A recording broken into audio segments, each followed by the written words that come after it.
We'll call the meeting to order. We noted that Matt is unable to attend this evening, and Kim and Marina are here pretty soon. So we'll all stand for the pledge of allegiance. Allegiance to the flag of the United States of America.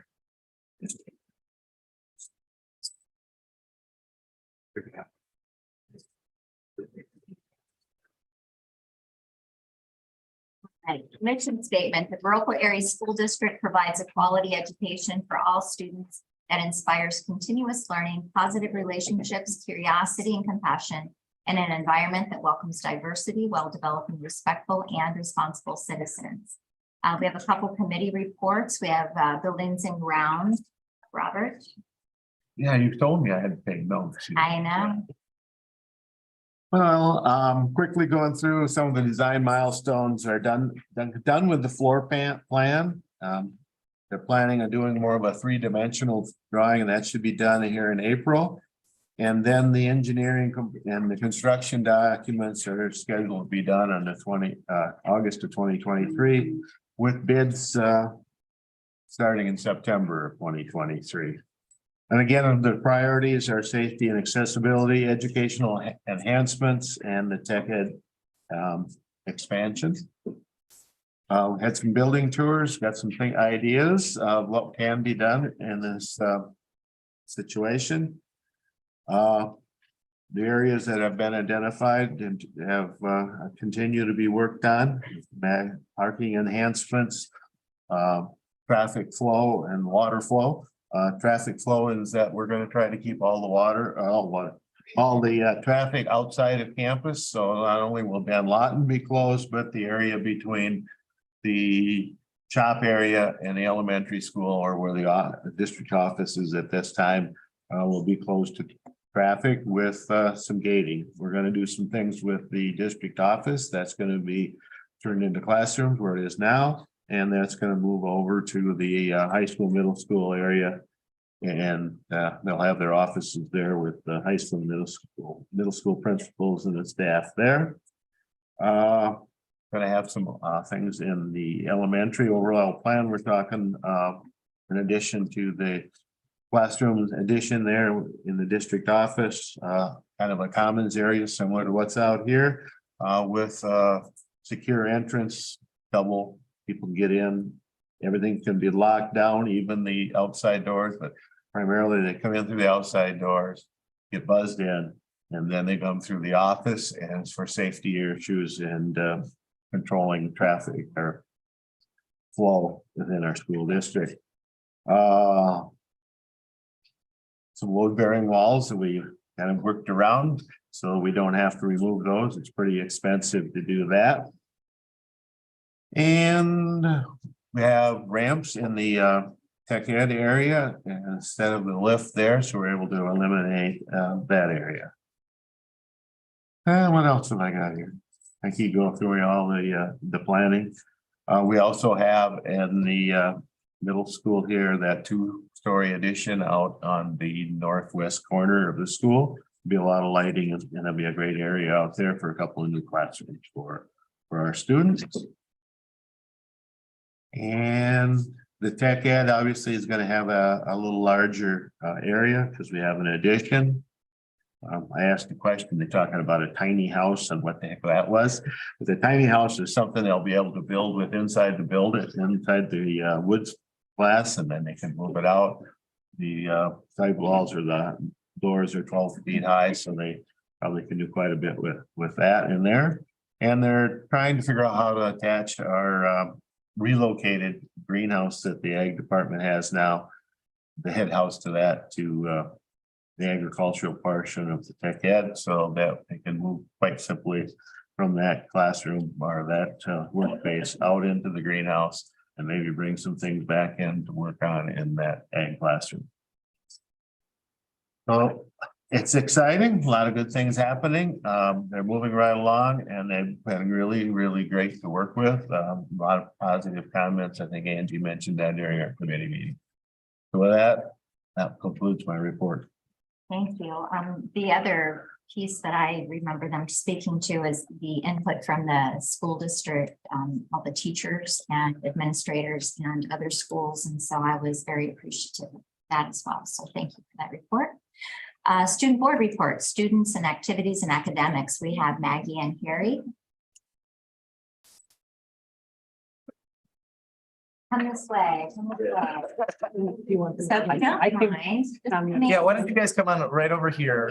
can be- Yeah, face, yeah, you can go around. You're okay. There's no secret passageway. But this way we can get you on camera and then you guys can also see everybody else. We'd also like you to introduce yourselves, tell us a little bit about yourselves and what you might be doing next year. So I'm Maggie Barra and I'm a senior at here. And next year I'm going to be attending Viterbo for nursing. Some of my favorite classes are definitely Mr. Simons's classes. Love chemistry, Chem 1 and 2. I've taken both of them. Right now I'm currently in Chem 2.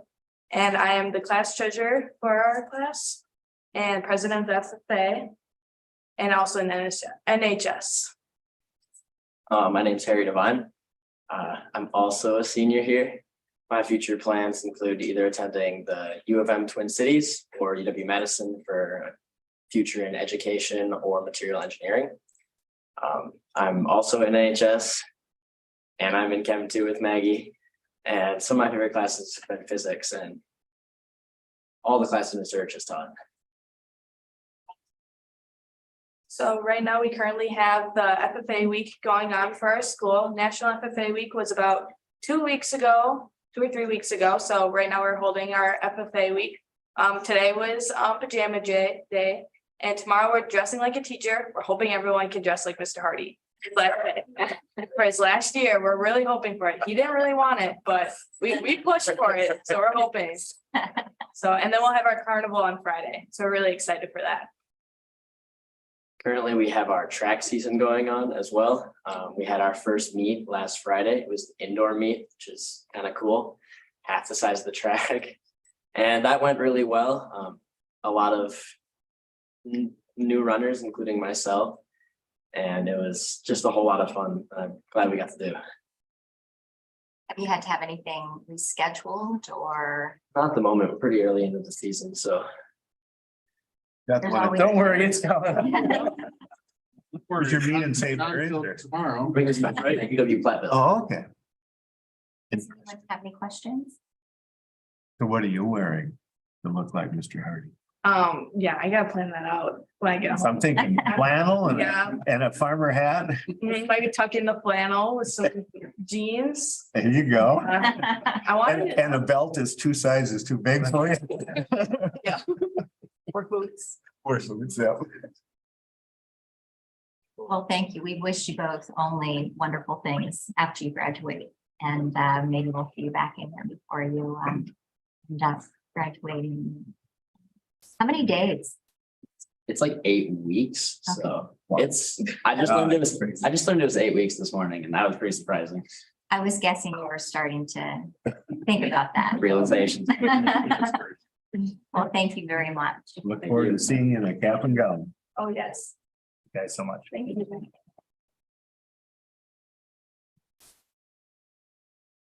The next item 6 is Spotlight on Education, and we have Middle School Drama Club. We have Nicole and Mickey, Allison, Leah, and come this way.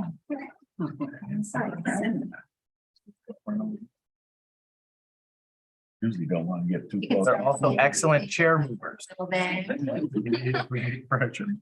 Sure. Well, I'll quick introduce myself and then I'll let them do most of the talking because I do enough talking every day. So I'm Nicole Line. I'm the 8th grade English teacher, but I also, this is my 2nd year directing the play. And we were going to perform a scene for you, but we did have a student, a big part of the scene, who was out sick today. And it was very late notice to throw something else together. So with that being said, I'll let them introduce themselves. And then if you have any questions for them, I'll let them do the showcase. I'm Nikki Ivy and it's volleyball season now, so I'm really into volleyball right now. My mom's actually the coach, she's back over there. And yeah. I'm Leah Johnson. I am in 6th grade and I enjoy crafts. I pretty much theater is my only thing that I do in my free time a lot. I'm Allison Hartberg. I'm in 7th grade and I really enjoy theater too. It's always been a passion of mine and I love dancing and playing bass. So do you want to tell us a little bit about the play? The play is basically a comedy version of the show The Container Sharks. Shark Tank. Shark Tank. We call it The Container Sharks. There's a lot of people in the play. There's crew and cast, and we have play practice every Tuesday and Thursdays after school. We try to listen to the director. It's hard with like 30 plus kids. The shows will be on the 30th, 31st, and 1st. It'll be $3 to get in. On Saturday. Yeah. It's 5. And We're getting there. Again, this was very impromptu. No, and I know you were expecting to do something different. So Yeah. please go ahead. There's 3 sharks, Vispin Jack, Ramina Mountjoy, and Yagtar, which is a literal shark. And yeah, you wanna like introduce our characters? I'm like the bad boy. Like Silicon Valley. my character is a very serious businesswoman. And I'm just a shark who's always hungry for some reason. I'm going to put you on the spot a little bit, so I apologize. And if you don't want to, that is absolutely fine. But I was just wondering if you could give just one line that you have from the play. Well, Favorite line. You got a lot of them. all right. Hungry. My favorite line is one word also. It's just the word losers. Mine's a little more complex than that. It's easy to look this good when you're with billions and billions. Anybody have any questions? Or did you have anything else you wanted to add? Yeah. So if you like Shark Tank, it's a parody of Shark Tank. It's very funny. Please come join us, support it and all the hard work these guys have put in. It's been fun. How about your costumes? This is actually my costume. Fabulous. I don't know. You don't know what your costume is? Well, I know it's a show costume. She's in a full-fledged shark. Oh, the full-fledged shark. Yeah. This is not my costume. I just came back from dance, but I'm like wearing ripped jeans and a leather jacket, kind of like 80s. Probably have a man bun. So I'm from Oh the my God. 80s. That's what we were. I think that might have been this, So, maybe. But that just means I'm really old. That sounds great. Did any Thank of you guys do anything with the set or just? That's more crew. No, yeah, that's true. What's the set look like? You know? We're setting it up this week, so we'll get to know soon. I know we sit in chairs, so very exciting. It's like Shark Tank. that's why they were practicing moving chairs. That's it. Yeah. All right. Thank you all, and thank you for being so willing to come and spend time with us tonight. And I'm sorry it didn't quite work out the way you wanted, but it was fun. Thank you for being here. Thank you, guys.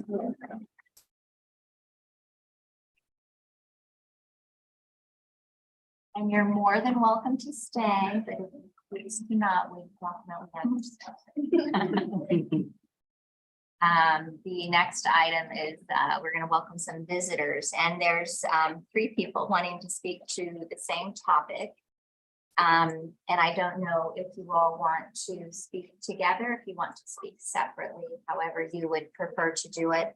We have Sigrid, Darcy, and Beth. Go individually. Oh, however you would like to do it, whatever would like to go first. Okay. Do you want me over where? That would probably be best so that you can be seen.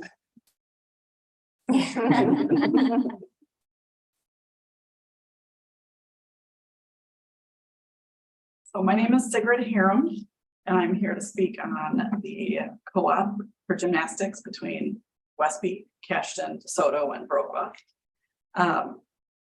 I live just outside of Viroqua, and my daughter goes here to Viroqua and is in her junior year and participates in gymnastics, volleyball, and now track.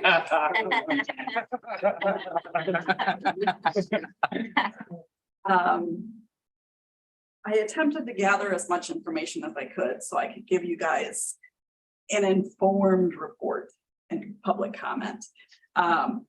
There wasn't a lot of detailed information out there.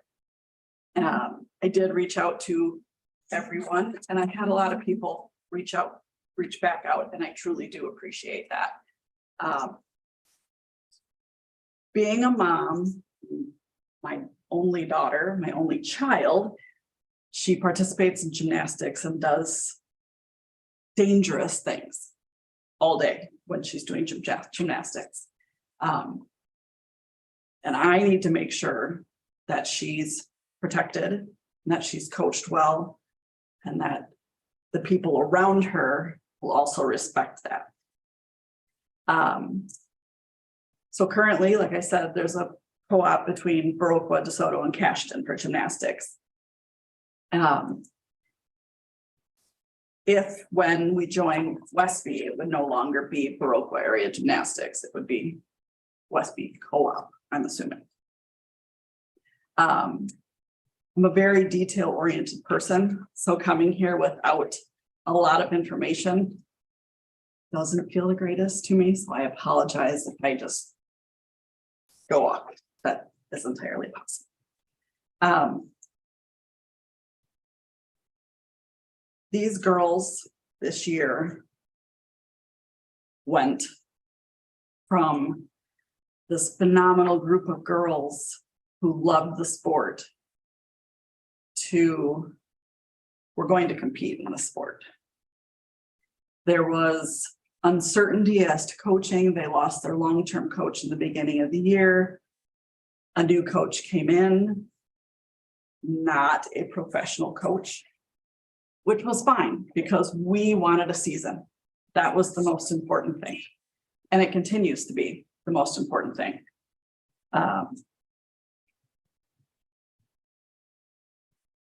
So I would ask that when you consider this, consider everyone involved and not just the school. Because we have people from Cashton, we have people from DeSoto, and obviously we'll have to consider Westby. When I looked at the agenda, I was just a little concerned because there's just consent agenda where you just say, okay, this is what we're going to have a co-op this year, which is totally fine if you are approving the current co-op. But you guys need to have the information. Yes, our numbers are down for gymnastics, but we have incoming girls. And I believe Westby has at least one incoming girl, but I know Viroqua does, and I'm pretty sure Cashton has at least one next year coming in. There's, I think she said like 5, from like 6th grade to 8th grade. So I'm not sure how many are there. So we do have girls coming out, and we will have at least the same number we had this year, next year, if not more. If everybody goes out.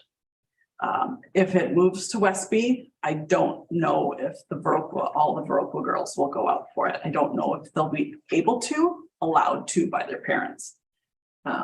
Just because of having to get transported there.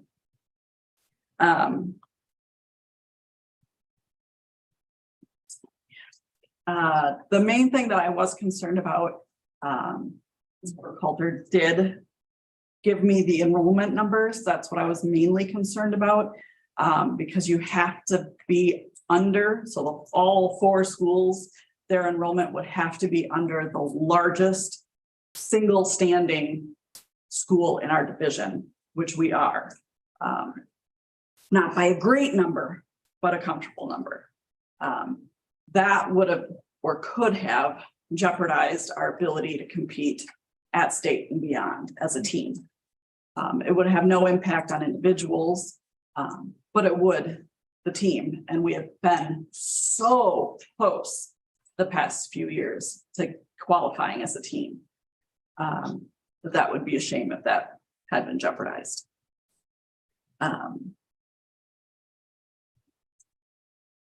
My daughter is going to be a senior next year. She's done gymnastics since we moved here. And before we moved here, but competed for Viroqua. Viroqua, having the program that they have, was the reason we chose the school. The other schools we looked at didn't have a gymnastics program. We had a program, so we chose the school.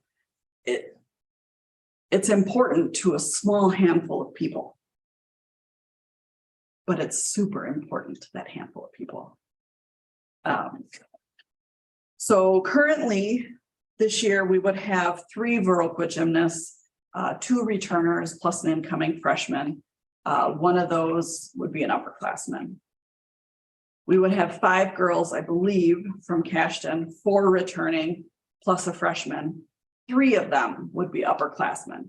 So between these 2 schools, between Cashton and Viroqua, we would have 4 upperclassmen, 2 seniors. Westby has 6 returning gymnasts. 5 will be upperclassmen. So that's 9 upperclassmen between the 2 schools. Only 5 can compete on the varsity level per apparatus. So total, we would have a total of 14 gymnasts, plus any freshmen that we don't know about that may go out. And again, only 10 total gymnasts can compete, 5 JV, 5 varsity. They can be different gymnasts on different apparatus. So it would include more than, or could include more than 10 people. But unfortunately, because Viroqua has such a dominant varsity program, I fear that Westby would be a little resentful. And I don't know, because that's where we would be going, how their coaches and or gymnasts would react, because we've had no communication with them. We don't know. And that's with any new coach. I mean, obviously we had a new coach this year and things went well for a little while. DeSoto, we don't know that there are any incoming freshmen, but we do believe there are a couple of girls in 7th grade. So in 2 years, they would be incoming freshmen. So because I didn't have a lot of information, I just put together a list of questions for you guys to ponder, or even if anybody wants to answer them. I did get a few answers from Mr. Burkhalter, and I do appreciate that. So I'll quickly, I promise, read through my list of questions. Why? Why are we going to co-op with Westby? Why now? What's changed?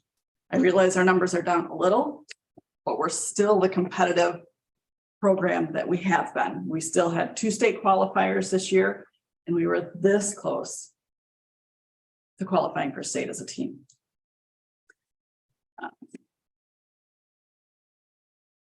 Our gymnasts need a skilled coach, someone that can spot, someone that can teach. And with the level of gymnasts we have, I don't know that those are the coaches at Westby. They're coaches and they've been involved with gymnastics. But our top 2 gymnasts, I don't think that they would be coaches to them. They would be more like cheerleaders because they're so skilled. The enrollment I talked about, so we have that covered. Currently, our conference consists of 5 teams. And that would be Viroqua area, Westby, West Salem, Arcadia, and GET. With 2 of those 5 teams being combined, meaning us and Westby, that would obviously make the conference smaller. And we don't know the status of Arcadia because they had 2 gymnasts this year. So I don't know if they will co-op with someone or if they will drop the program, but then that would leave us with 3 teams if they did drop. Meaning we don't know what would happen to the conference, if we would join another conference, if it would just be a 3-team conference.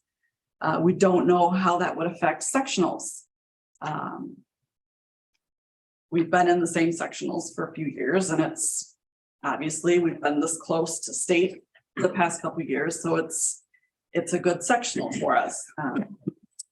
But if they read division because of the conference, we could then go to a more difficult conference like the West, not conference, excuse me, sectional, like the West Salem sectional, which would have at least 5 very, very, very competitive teams. So it would be definitely more grueling and less likely that we would be able to be in the top 2 teams. I'm sorry to interrupt. Yes. I should have said this at the beginning, but Limited amount of time. Eisner, Okay, I do apologize. I'm sorry. I No, should have that's said it fine. at the beginning. I That's fine. apologize for that. Okay, yeah, I'll just, can I just wrap it up real quick? Okay. Thank you. It's not that I'm opposed to being a co-op with Westby. I'm just concerned for our current gymnasts. I want to continue the program. We want to continue the program. The girls are a good cohesive team and they're talented. I don't know how it would be next season if we co-opt with Westby. Thank you. I don't know Darcy about. No, I should have said it at the beginning. I apologize. That's fine. It's okay. I don't have that late. I think much our to intention.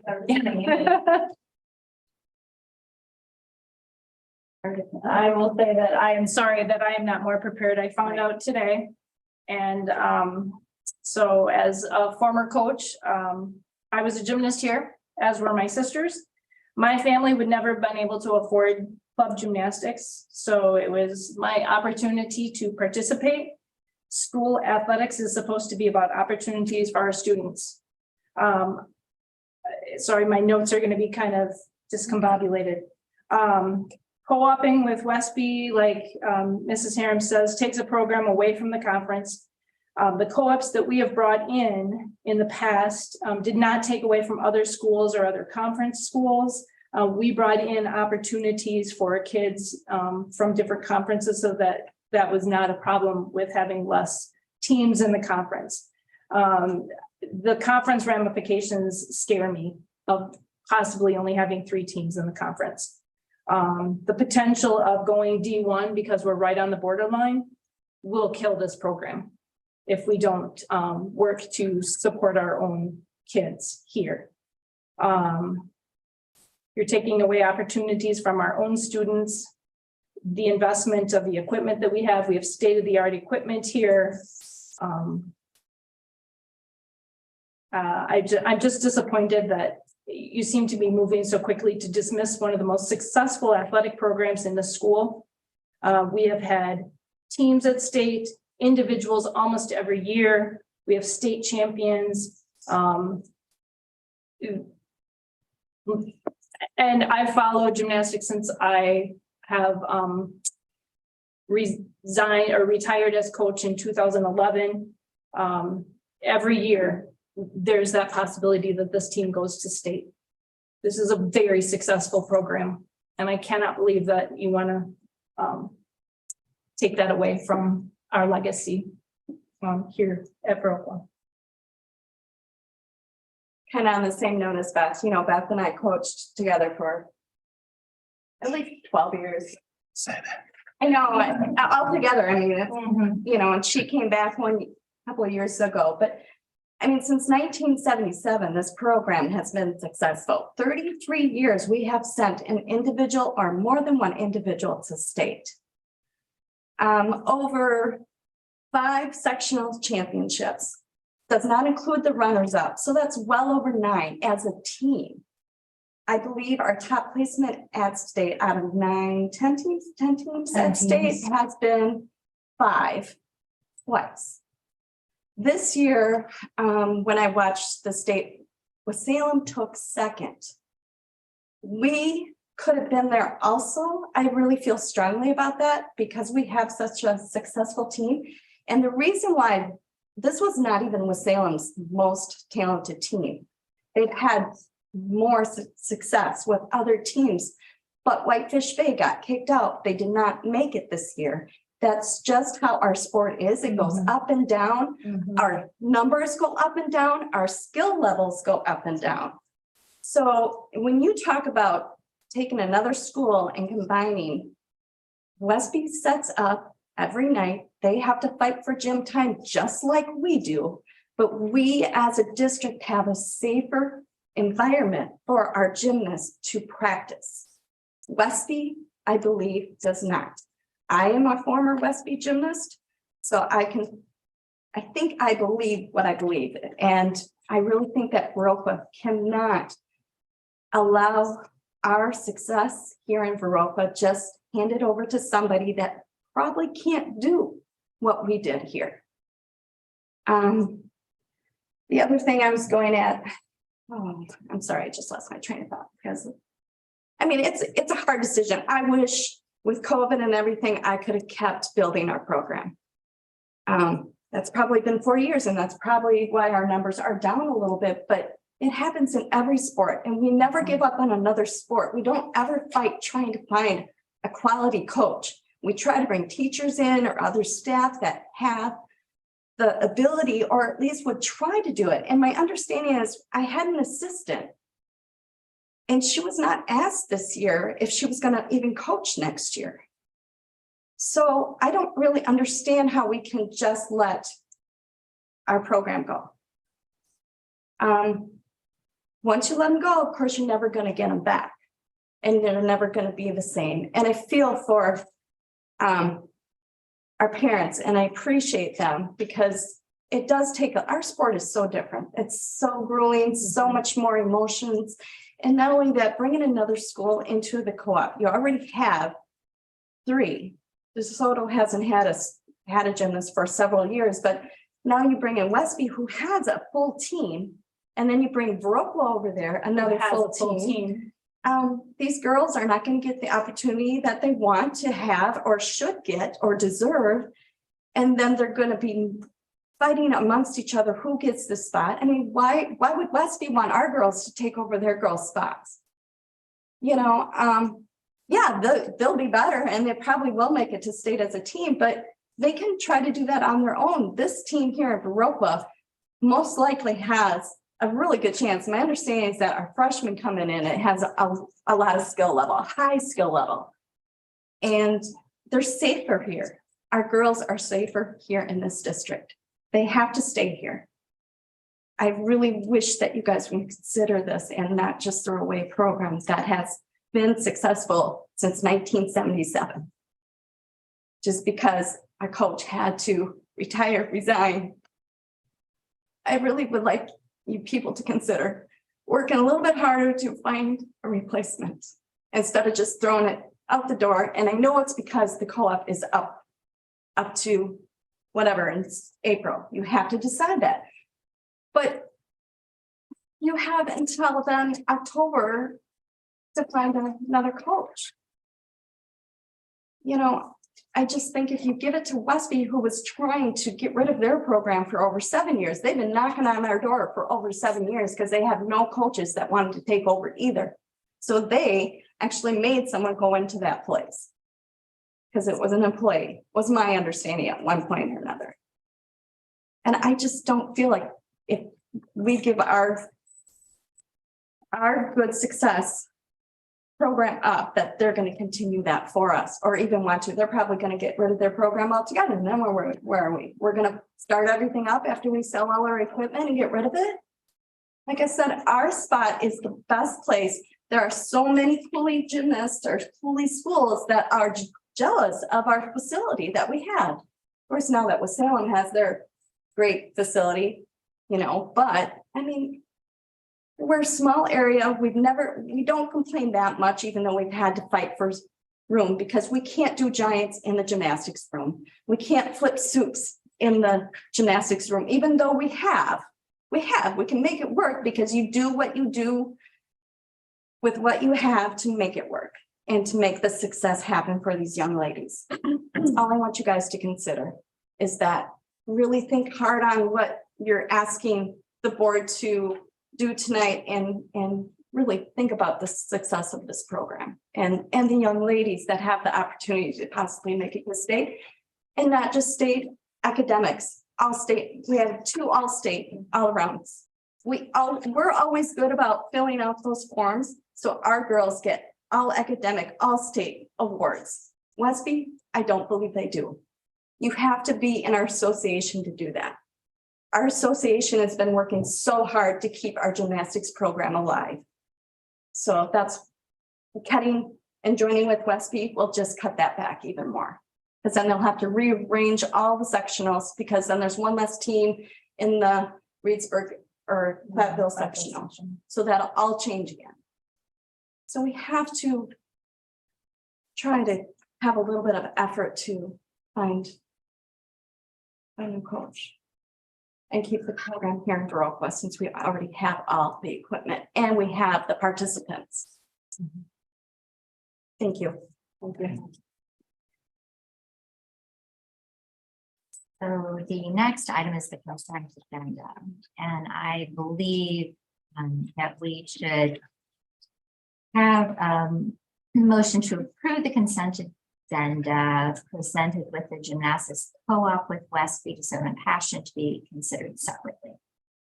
I would Is make there a that, motion? I would make that motion removing item 8G from the consent. Is there a second? Second. All in favor, say aye. Aye. Aye. Kim, did you say aye? Yes, Okay.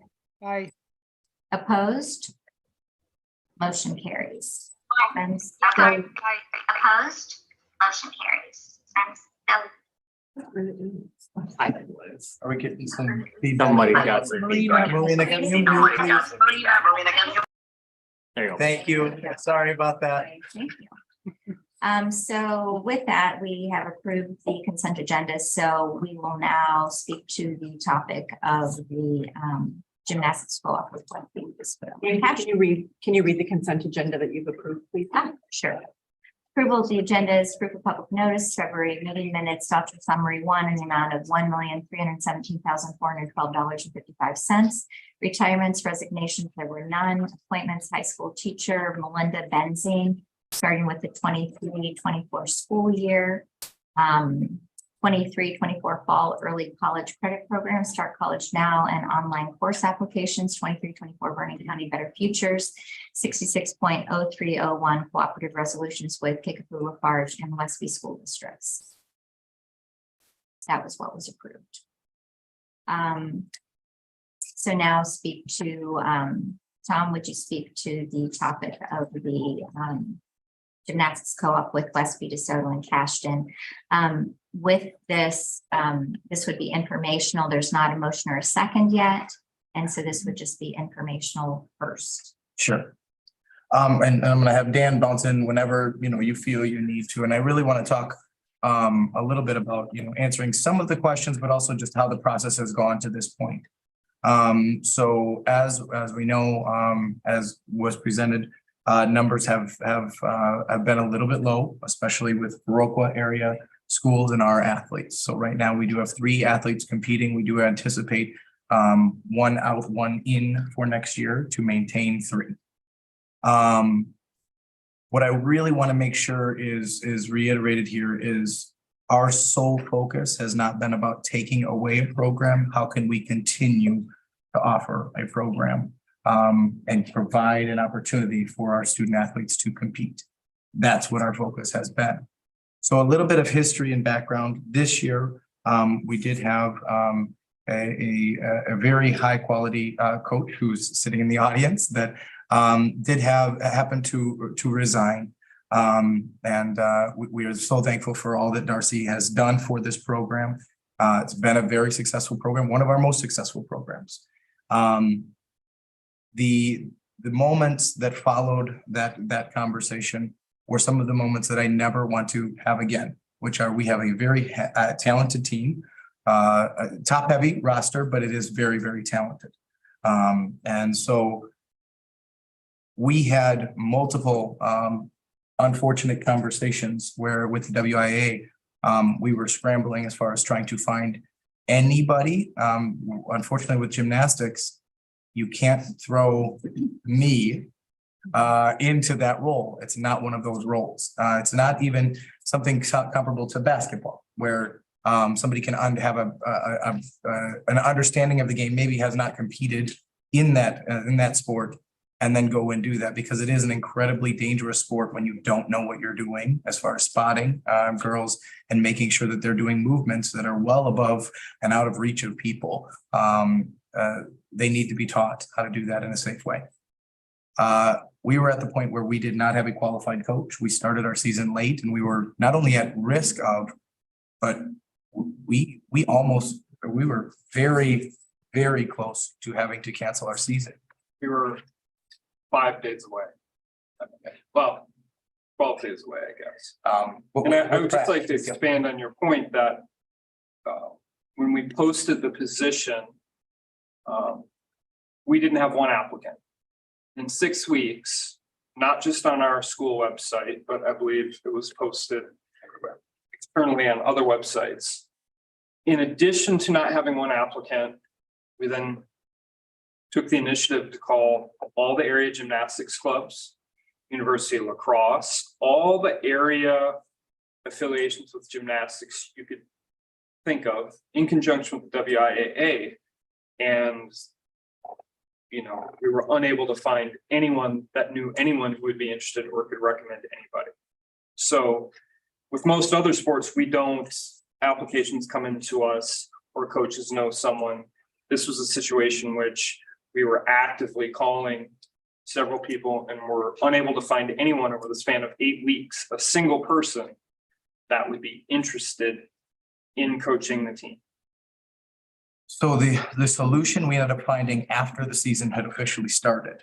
And so we looked into WIA, would you grant us a last minute opportunity to go up this year to give our student athletes an opportunity this current year that just finished this month earlier. We were not able to do that.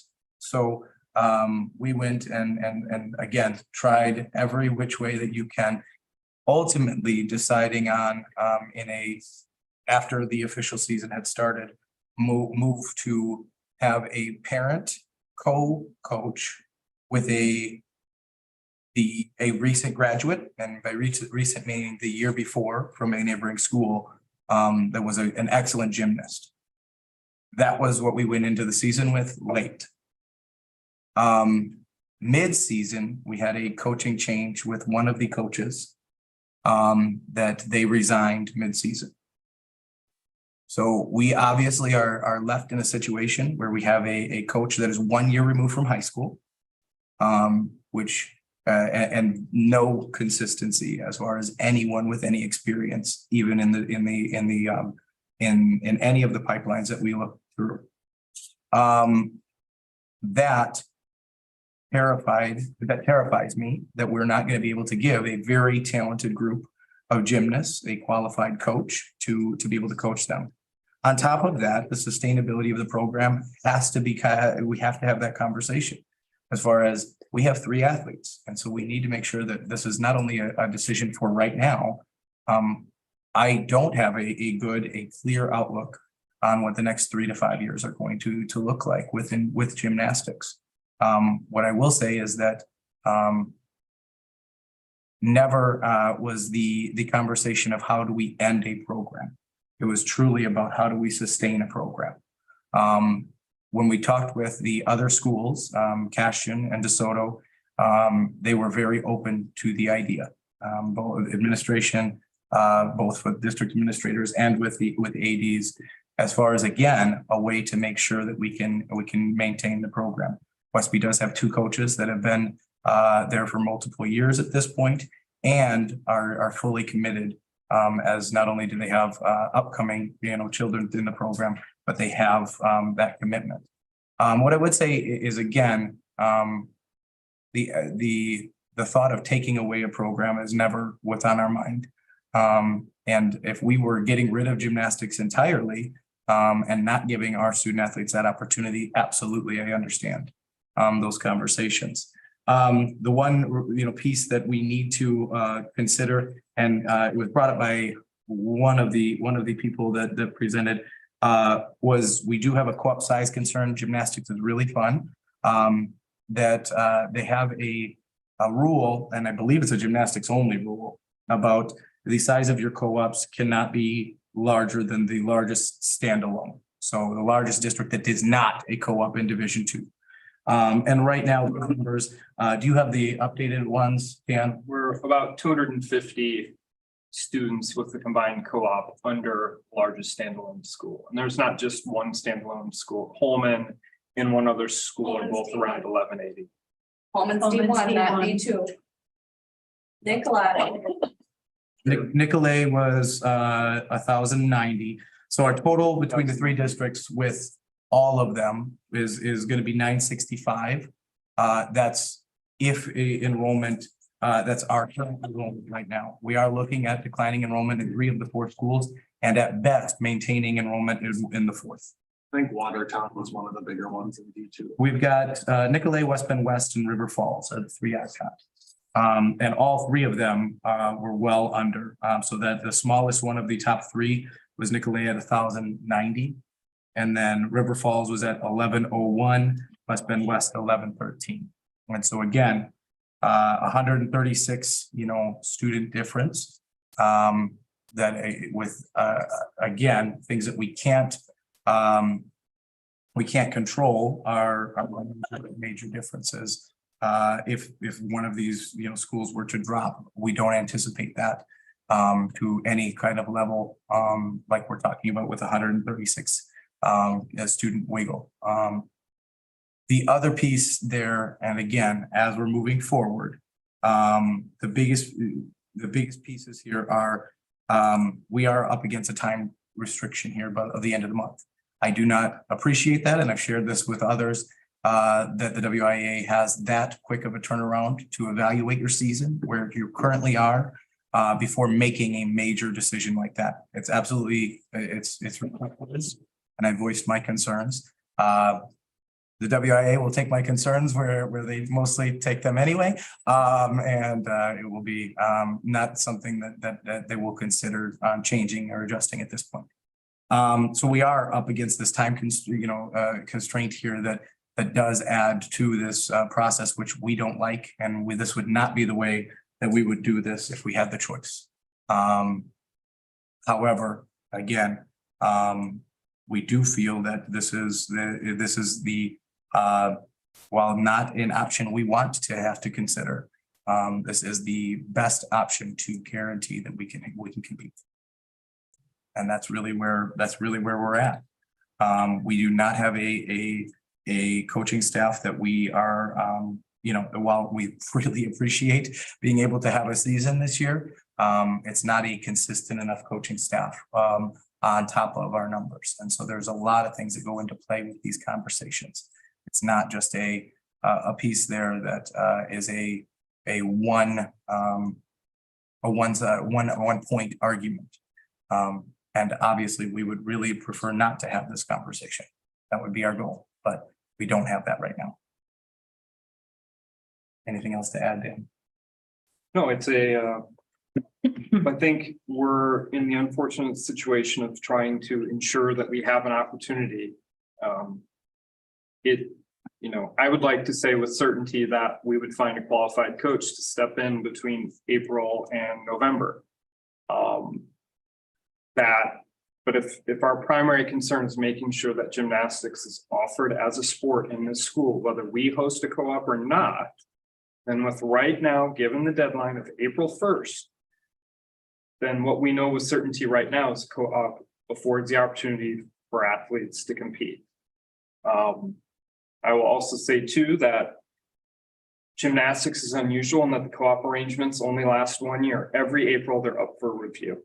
If we feel we were to enter this arrangement and it works out, but the numbers are getting too close for comfort, DeSoto hasn't had an athlete in a couple of years. Maybe they're not part of the co-op at that point so that we can maintain the division we're in.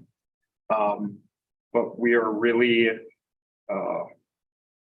we're just trying to ensure that we have an opportunity for people in this school to compete in gymnastics, whether or not it's for a co-op we host or co-op that Westby hosts. Questions? Marina, Kim? Any questions? I don't have any. So this will be hosted at Westby. Have we compared our facility to theirs in terms of, heard somebody bring up the point about safety? Yeah, I mean, I think they right now are in what they call the auxiliary gym, which is a closed wall piece that they have where they have their equipment set up. I don't know enough to tell you that ours is any better or worse. We obviously have our gymnastics room, which is set up, you know, constantly, which is obviously for setup and takedown a better situation. Would Westby be willing to practice here? I don't believe that's going to be a part of that conversation.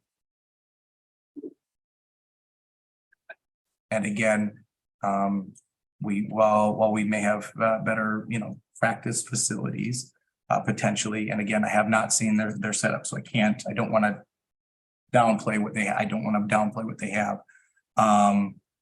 We also would have very similar whenever we do compete, you know, setup and takedown for part of the equipment. Do you know how many participants there are in Westby? You said DeSoto 0, Ashton, we have 3. Yeah. Are they pretty solid numbers? Their best guesses at this point, just like ours are. I mean, with us saying 3, you know, I think we're pretty confident in ours, in the 3, and 2 maintaining, 1 jumping in for next year.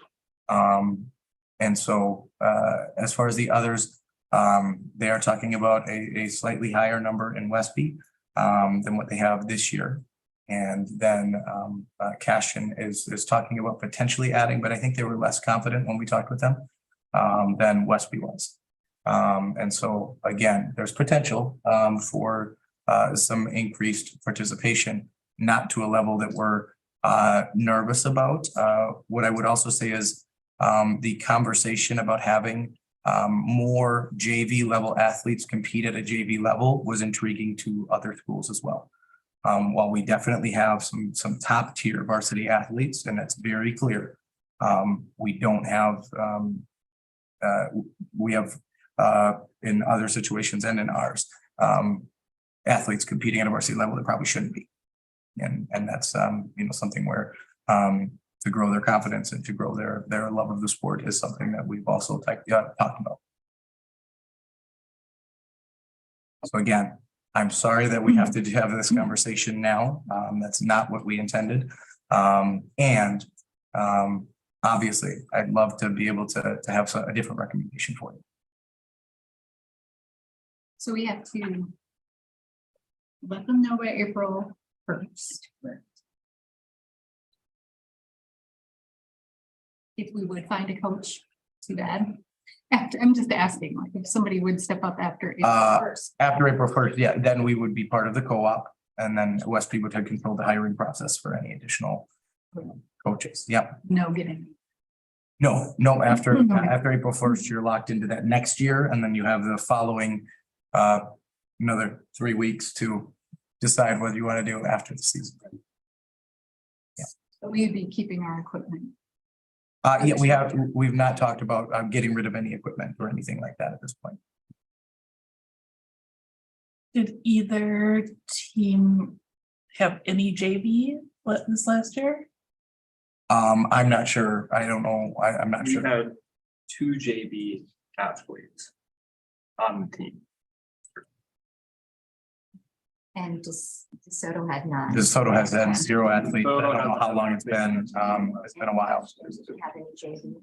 I think combined, we had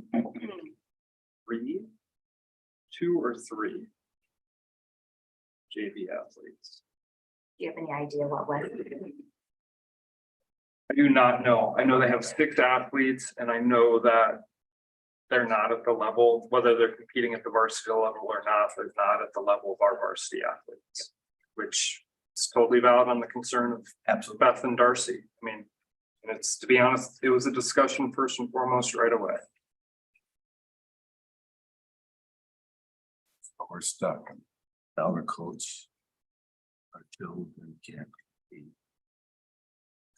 And that's what again, we were at that point this year, and that I don't want to be at that point.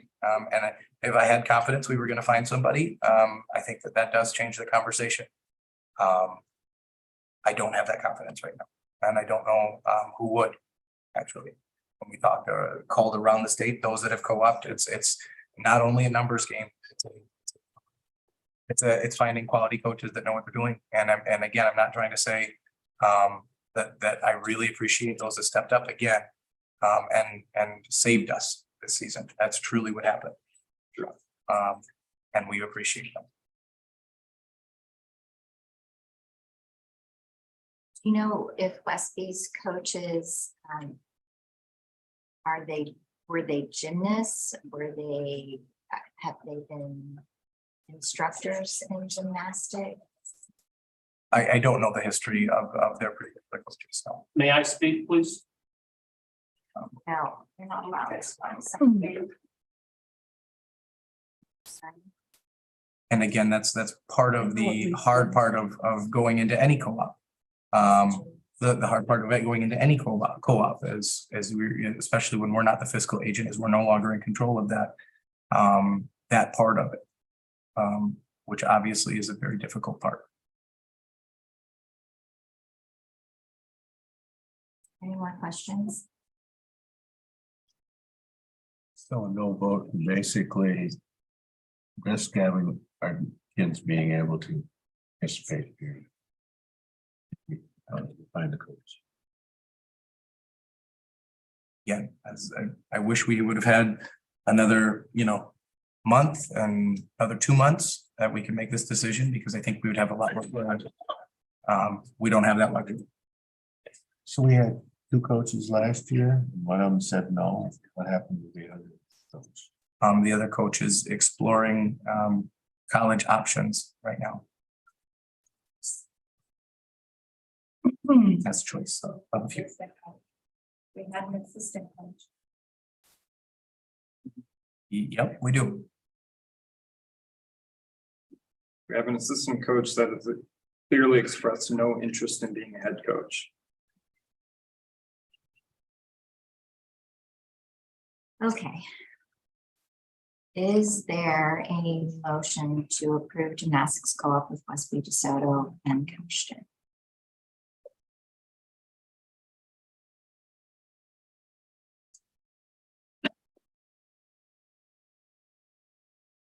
Going once. I am going to make the motion to approve the gymnastics co-op with Westby DeSoto and Coachton. Is there? Get on the table and give a second. So we'll have a vote. The decision has to be So made. now we can have discussion. All right. We had discussion. Well, we had questions. Now we're having discussion. Yep. Is there, it's the 20th, so it's not the first. We have time to post. Is it are we gonna gain any more information if we delay this by a week to talking with the families of our athletes to know for sure, like, if, I mean, for Cashton, it would be closer for them to travel, so I would think that travel wouldn't be a potential there. But, you know, knowing, like, would we bus there? Is it on their own to get there? Is there, I don't know, I'm just thinking, like, is there, What does it look like? What does? does another week give us any more information as to,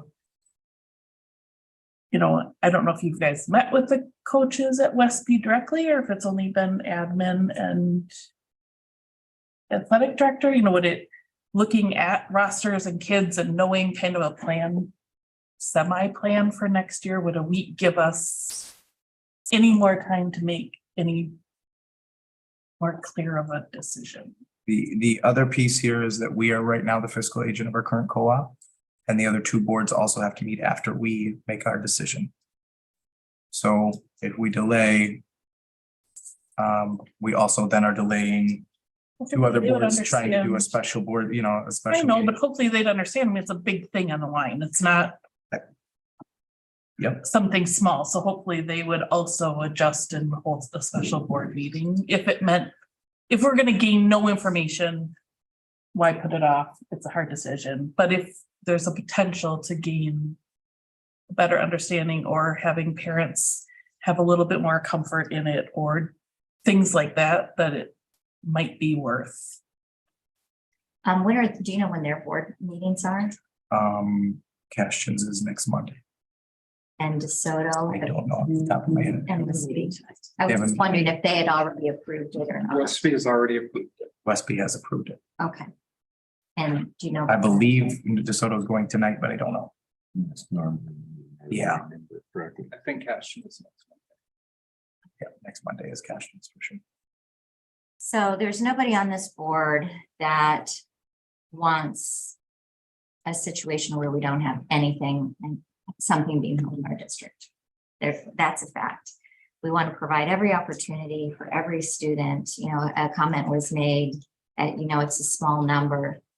And we have had one person participating in different activities and do whatever we can so that those students can participate. We are never one to discontinue anything.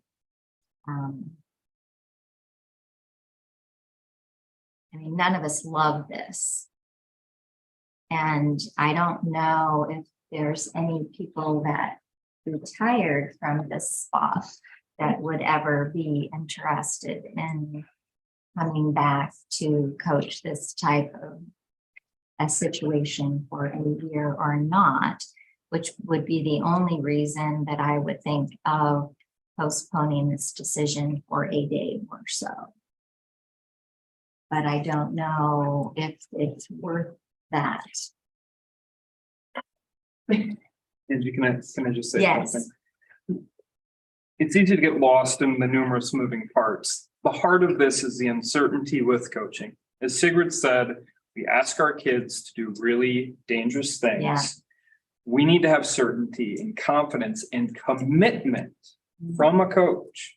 We do not have that right now. Facilities, inconvenience of driving, these are all secondary considerations. We need someone that's willing to step up and champion gymnastics right now. And if we think delaying a day or a couple days because maybe we can find that person, I would say that's the justification to do it. Everything else, low enrollment, these are secondary concerns relative to the certainty of a qualified coach. And that's why I brought up two people that had coached that were qualified. So I think we need to vote. So unless anybody else had something else. Procedurally, Angie, if we would do this tonight, we actually could meet to rescind the act before the end of before April. Procedurally, yes, you could need to But it craft a would new be, co-op agreement, yes. it would be difficult for everybody involved. If It we would were to be- back out. Yeah, it would be difficult for everybody involved, but I don't I don't know that that's a fair thing to do necessarily either, because we're working with other school districts and they're committing to something and my. Procedurally. Yeah, Maybe not- procedurally. Maybe not ethically. Procedurally. I do feel like if somebody wanted to coach, there's been a season to step up and do it, and nobody has. And I don't want kids coming to school thinking they're going to be on Viroqua area gymnastics and not, because driving to lacrosse to be on a club team or some other place, that's a lot of work, and I've done it. It's, Try Richland Center. yeah, Yeah. I know. But I don't want to be in a position that we're hearing about this year, next year. We're just kicking it down the road. And if nobody has applied yet, nobody has stepped up for it. We can beg and beg for another 6 months and we'll still be where we're at. Without a team. Without an Thanks. opportunity. Either choice is bad. I would be willing to step in. Sorry. So I don't think that I can take that.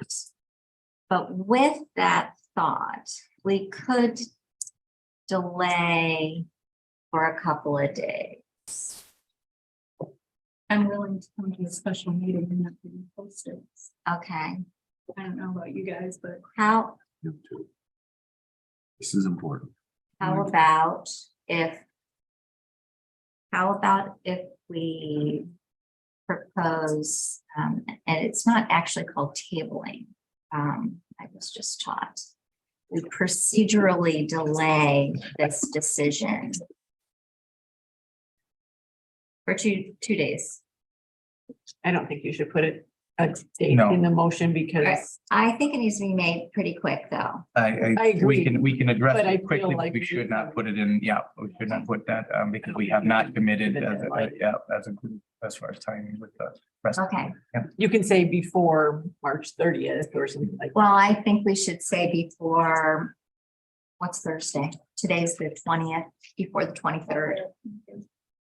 Make it Friday. That gives you time tomorrow to post, right? I don't have a problem with that. I just want to make sure that there will Yeah. be. We People- can, Friday. what's that? Can't we do it by Friday and then we have Thursday night too? But I don't want to do it that long. And if somebody's really willing to do it, I want it to be settled tomorrow. So it would be two separate, proceedings. So you have to separate that, which again, we can talk about, we have not. About the secondary piece. So they're two separate conversations. Yeah. We need to keep them separate for the integrity of the hiring process. Yeah. So we can't be having this conversation right now, Right. any further. So just trying to make sure everybody's on the same page. Postpone this till Thursday. So Angie, would you like to? I will make a motion to We're gonna postpone a change decision, your motion, amend your motion. amend my motion to postpone this decision until Thursday. The gymnastics club with Westby, DeSoto and Cashton.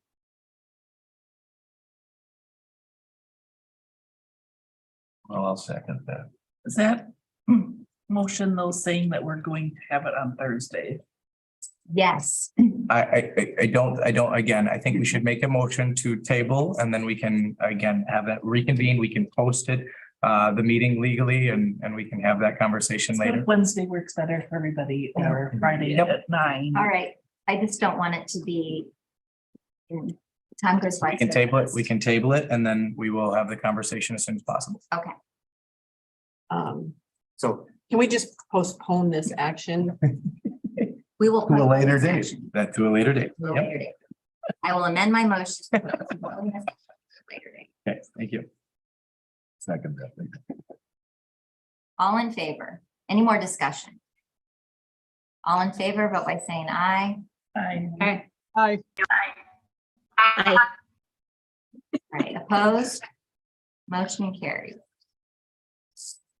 Okay, where, Vote your summary too, I think we're on. voucher summary. Mhm.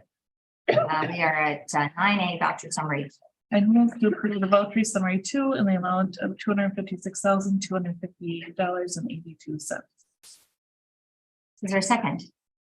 Second. Discussion? All in favor of what, vote by saying aye. Aye. Opposed? I'll abstain from that. Item 10, discussion. We have donations over $250. There are none. 23-24 school calendar, Tom. We are still working out some final details in conversation and with our teachers. Looking at a couple of things specifically for next year. We know our start and our end date, really trying to make sure that we're providing fairness to everybody involved because we are starting early. And so we're really just trying to hone in on that. I should have something within the week that I can give an update to the board, and then we can bring that update, and then we'll get it out to families as soon as possible.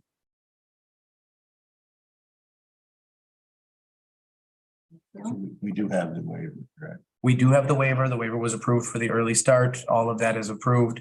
So we know our start date, we know our end date. It's the in between and things with trying to condense a little bit so that we could push that starting date back as far as we could while keeping the end date for this next school year. We had to crunch a couple of those days that we typically have off for students and staff that are kind of just when we have longer periods with outbreaks built in with holidays. And so trying to make sure that we're obviously giving kids the best experience that we can and making sure that we're taking care of all of our staff at the same time. So we're trying to find that balance. More questions? Preliminary budget, Mike. Preliminary budget is in that stage, very preliminary, looking at things. We understand we have the pressures of inflation and not only on our utilities and that type of things, but on wages, and it looks like health insurance as well, being self-funded. I've got access to quite a bit of that information, and we are considerably over the previous year's expenditures on our self-funded insurance plan, which will result in us needing to take a look at our costs on that as well. You know, there's proposals out there with the governor's budget, working with the Baird model and everything with that. What the governor has proposed is quite honestly a good start. Unfortunately, I don't think any business manager is very confident in us realizing that those levels of funding commitments to local schools. You know, 2 years ago during the biennium, we were instructed to use some of our COVID funds to offset, because we received a lot of funding for that. And you know, one way to look at that is Viroqua in just the ESSER $3 received $3.5 million in funding.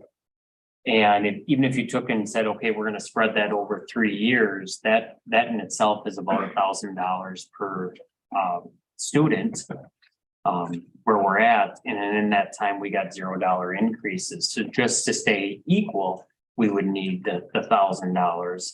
And in reality, the governor's proposal is $350 in the first year and $650 for a total of $1,000 over the 2 years.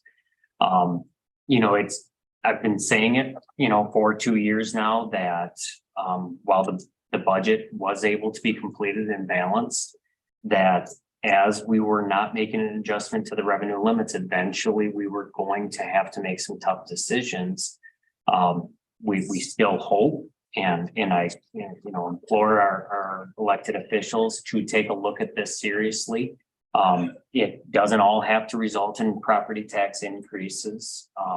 Funding from the state can offset some of this. And, you know, that I do think that this is possible. And if it's not possible, I don't know what the alternative is, for a district like ours, our size and that. The numbers are very scary when you take the ESSER funds out of it and don't provide any increase in the revenue limit. We're getting to the crunch time now as far as, we're going to have to start putting numbers. We've been talking a lot of numbers and building the budget based on some projections on salaries, but we're gonna have to start meeting as a compensation committee to solidify those and take a look at positions and we're not gonna do the type of cuts that would be necessary to balance the budget, very, very easily. Hopefully in the next month or so, we will have more clarity from the state. Right now, I don't feel like there's any clarity. Yeah, our staff loss coverage then will probably go up. Our stop loss coverage is already $80,000 per specific incident, and we've got 2 over that right now. But yes, honestly, the premium for that stop loss coverage may not go up very much. We just ate a lot of our reserves to pay for the amounts up to that, to offset just the general cost increase in healthcare costs. So on the governor's proposed budget, 856.50, are those cumulative or is it? Cumulative. So it would result in 1,000. Yeah. From where we are right now.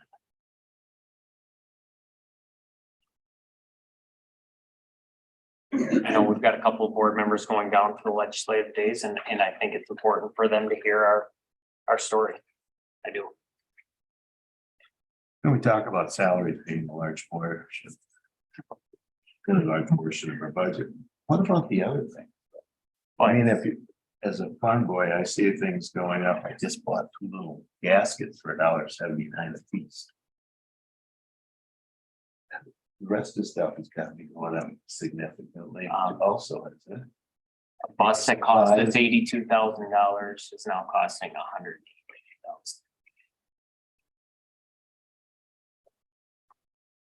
That's going to be greater increase potentially than, well, that will be, cost will be better, higher increase in salary.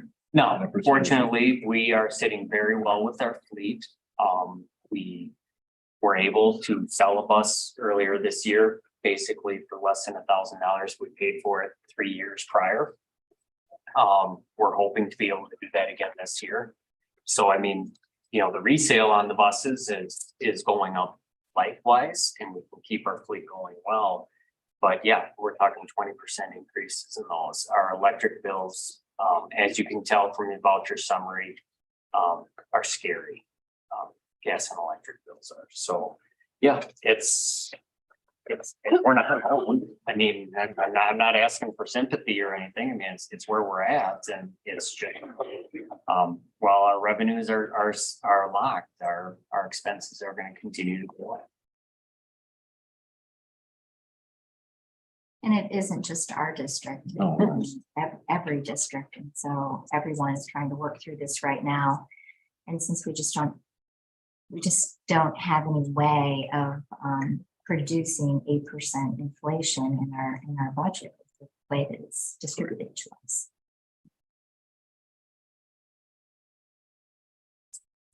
Any other questions for Mike? Okay, so we have the district administrator reports. All right, first one on the list is the Burt Grover Child Advocacy Award. So this is through the Wisconsin Association of School District Administrators. So it's a superintendent organization. And every year you have the opportunity to nominate a local business or person who's been an excellent advocate for your school and the children that attend your school. And so we have nominated, while they didn't win, there's only one major winner.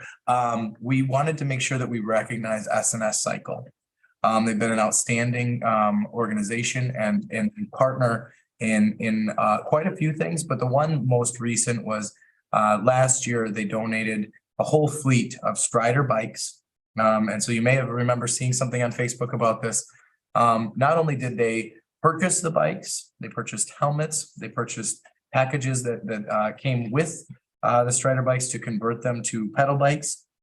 They purchased an adult sized bike, Strider, and they also purchased the curriculum on top of assembling every single one of them and then being here for an unveiling. And so those are the type of partners we want to highlight. And so I was able today to present them with that award and got a tour of their museum. If you have not been out there, it is absolutely unbelievable. Isn't it cool? One, I had no idea where it was. They tried to explain. I don't know if you've ever driven out there, but it's in the middle of nowhere and you have this amazing manufacturer right in our backyard. And so thank you, obviously to SNS Cycle, but also for their continued partnership. So one of the pieces that we talked about today was potentially sitting down with our tech ed crew while we're sorting through equipment, as they want to really be able to give some input on what they're actually using now, which is very different than 30 years ago. And so it was a really great conversation.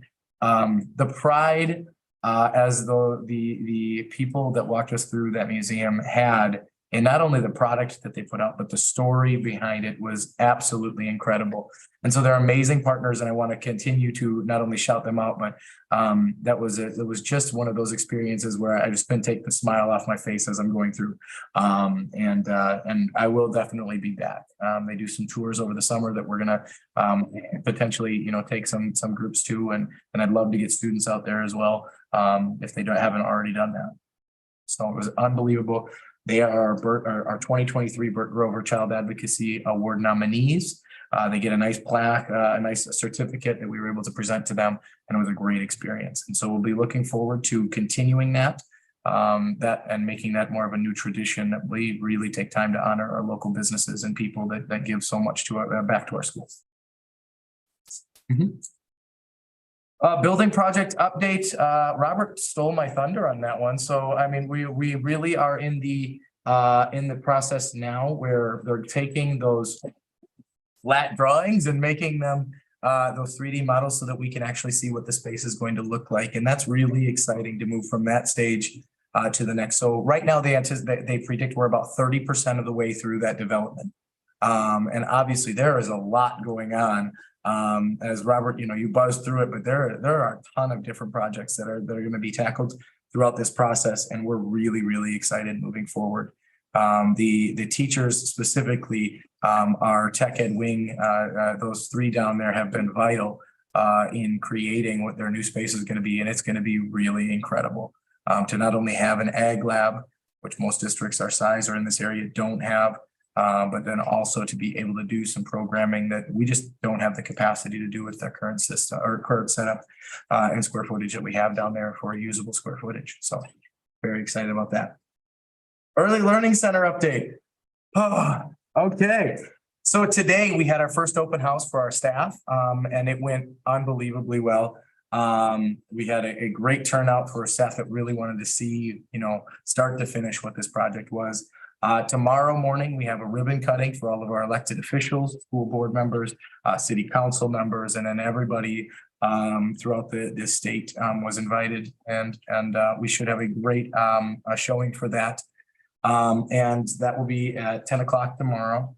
And then we will have an open house at 3:30 on Wednesday that will be open to the public, prospective parents, all of that, which will be outstanding. Our staff down there, the energy was unbelievable today.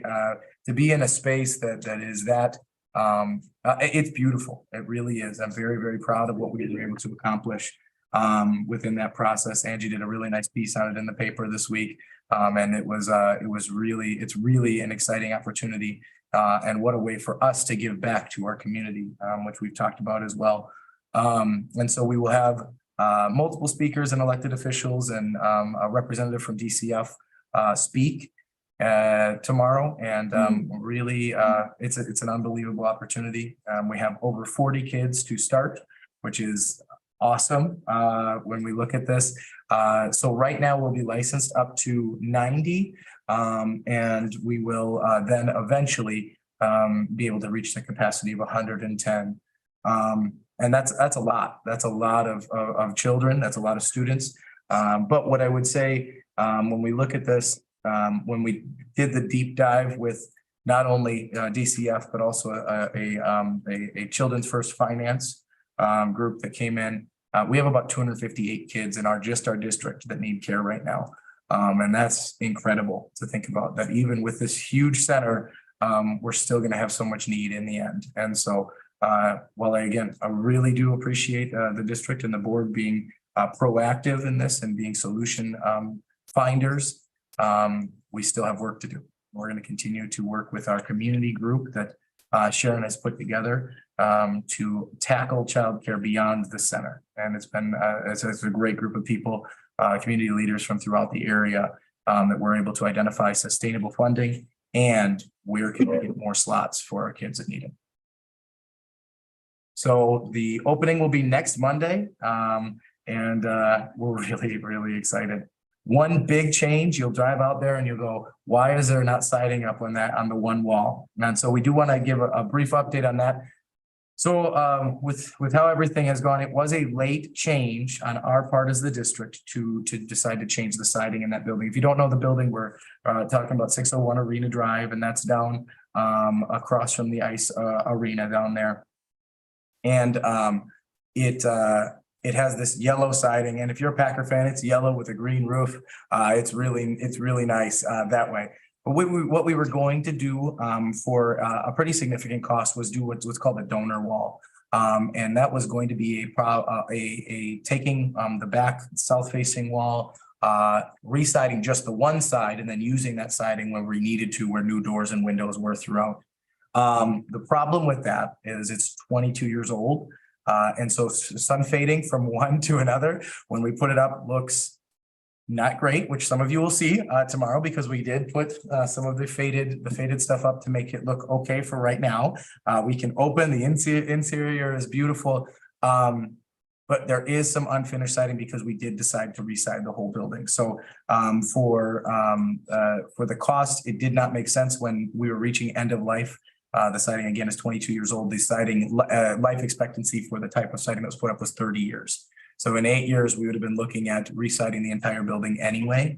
And so if we're going to be putting that much of the chunk towards this donor wall, we might as well do this whole thing. And of course, they were able to get in next week to be able to get that siding up. So it'll be a little bit loud for a couple of days, but they're really, they do think it'll be a very quick process, as we are just replacing it with a little bit different vinyl, which goes up, if you've ever done that project, it goes up very quickly. So especially when people know what they're doing, it's a little slower for me, but I still do it.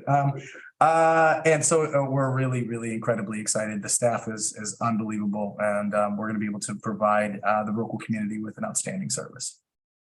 So you got your tux all pressed and everything? Oh, I don't have a tux. Have you already, have you shared anything about the grounds, about how it's going to take a little while to get grass? Yeah, yep. So there are a couple of other landscaping issues that when we're trying to put landscaping in, this is about the worst time in your calendar year to try to do that, as everything is really nasty, slippery, slick. And if we tried to get the heavy equipment in there that we kind of need, there's no way that we would be leaving it usable afterwards. So we want to make sure that yep, we'll have some work to do after this, and it's going to be a process, to finish everything. There are a couple of other things. Central air units are one thing that'll have to happen, later.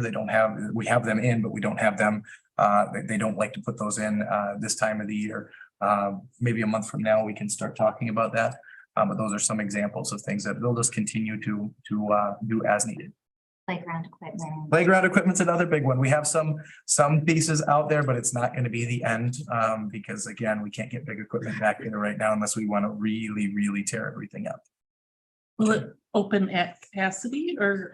It will not be quite at capacity, but that's going to fluctuate because of hiring practices. So every time we hire another person, we will be under technical capacity. So we will be very close. It's just not going to be quite at capacity. We'll have I think it's something around 10 slots right now to reach that capacity for current staff that we have hired. So you do have some openings. We have some openings, waiting lists in most age levels, but we do have some openings. specifically for 2-year-olds. So I'm not sure what happened there, but if you have a 2-year-old, we have openings right now for them. Well, we get one. That's it. That's it. All right. Any questions about the Early Learning Center? Kim, Marina? Anybody here?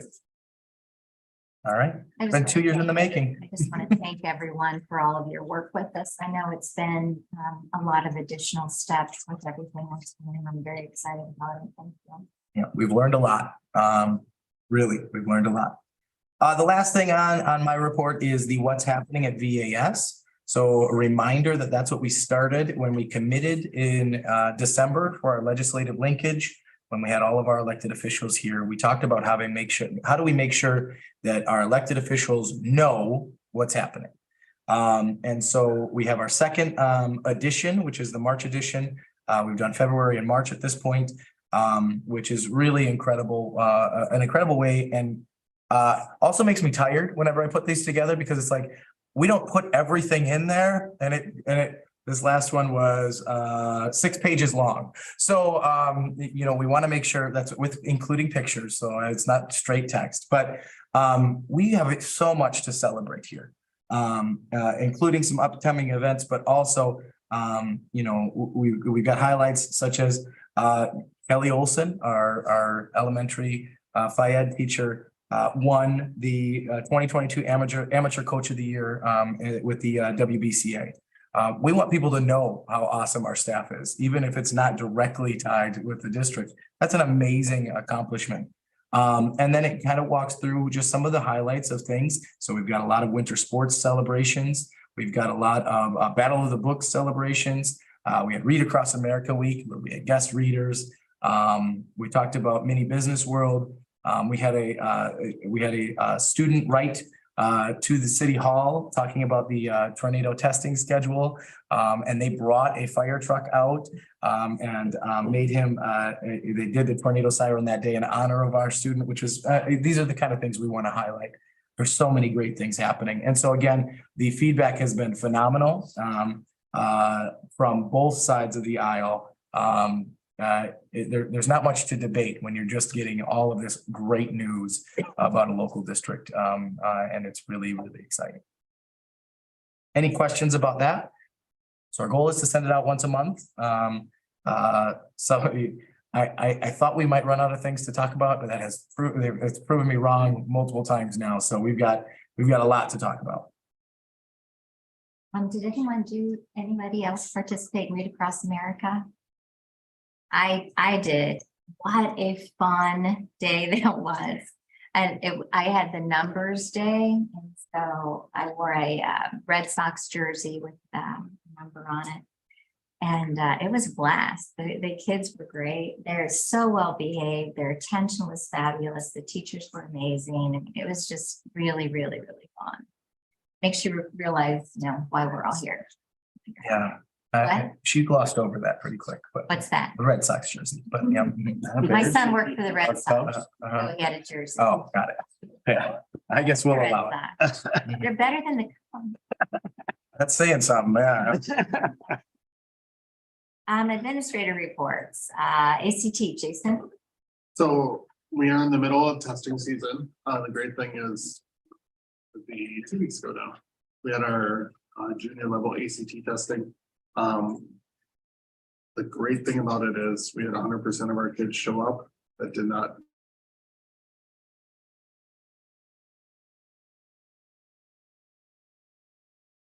High school in the state, we do not have to have materials here for makeup day.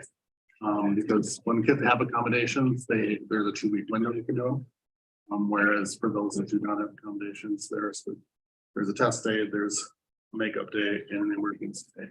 And you have to have those specific dates set up. So ACT testing is done. For the juniors, we have this week, we have the sophomores and freshmen scheduled to do their testing. If you remember, the test has changed. So it's still an ACT product, but they've gone from ACT Aspire to pre-ACT. Still have to give the forward exam to 10th graders because state law requires there to be a 10th grade social studies test, and ACT does not have a social studies test. So So we have one block, one of the days this week, the sophomores will take the forward social studies exam. And then on Wednesday, we're actually doing late start for juniors and seniors. And we'll do the pre-ACT testing in the morning to try to get as many of those through. We have about 180 students who have to test, so if we get for attendance there, that'd be really great. What's the odds are a little bit more against our favor or against us. The nice thing with pre-ACT is it's not as defined date wise. We have a window of time and it's computerized. So as far as making up, it's not as bad, but we still encourage all freshmen and sophomores to be here. Please be here. So is that a Thursday? Good. Don't confuse things. We've already sent messages out. And the other nice thing with pre-ACT is timing wise, it's shorter. The ACT Aspire was. The ACT Aspire was basically the same length as a regular ACT test, which can get a little long. The other fortunate thing we did with our junior level ACT, we still do paper and pencil, which we were really excited that we did because there were issues across the state with that computerized to the point that I think some schools were basically told, just tell your kids to hold out there for an hour or two and wait. And it's a long enough day to begin with because it's so scripted out. You can have a snack, but like they can't have lunch until they're done.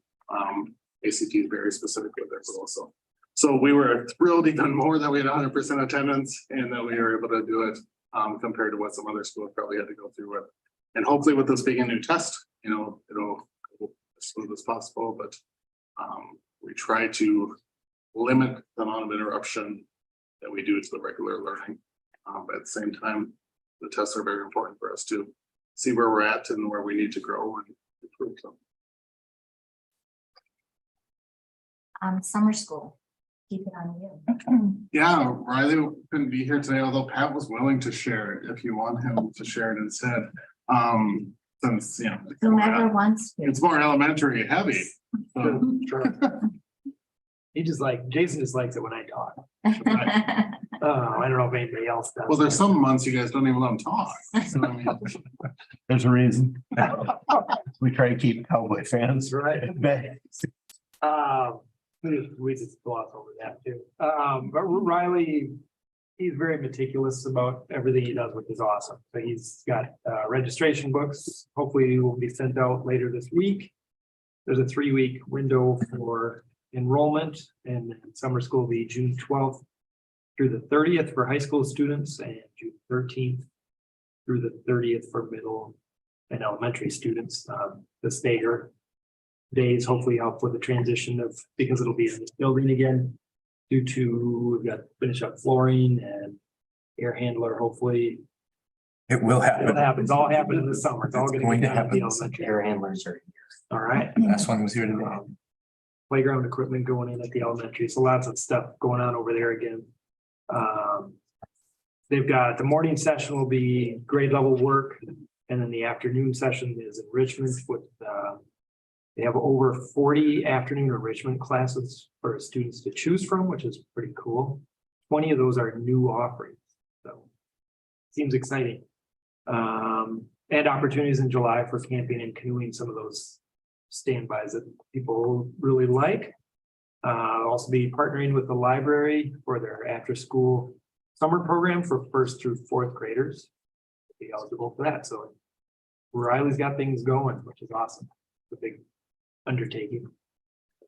So you may notice that it's a little shorter this year. And that's purposefully done because of, again, we're starting that much earlier in the summer and giving those teachers that teach and then teach summer school some type of a break was important, and as well as our kitchen staff that cooks every day for, so we wanted to be really intentional with that. and also because of that, there won't be the August refresher. There will not be a back to school refresher. Yep. So. Pat, do you want to speak to the Read Across America, the swim day? Sure.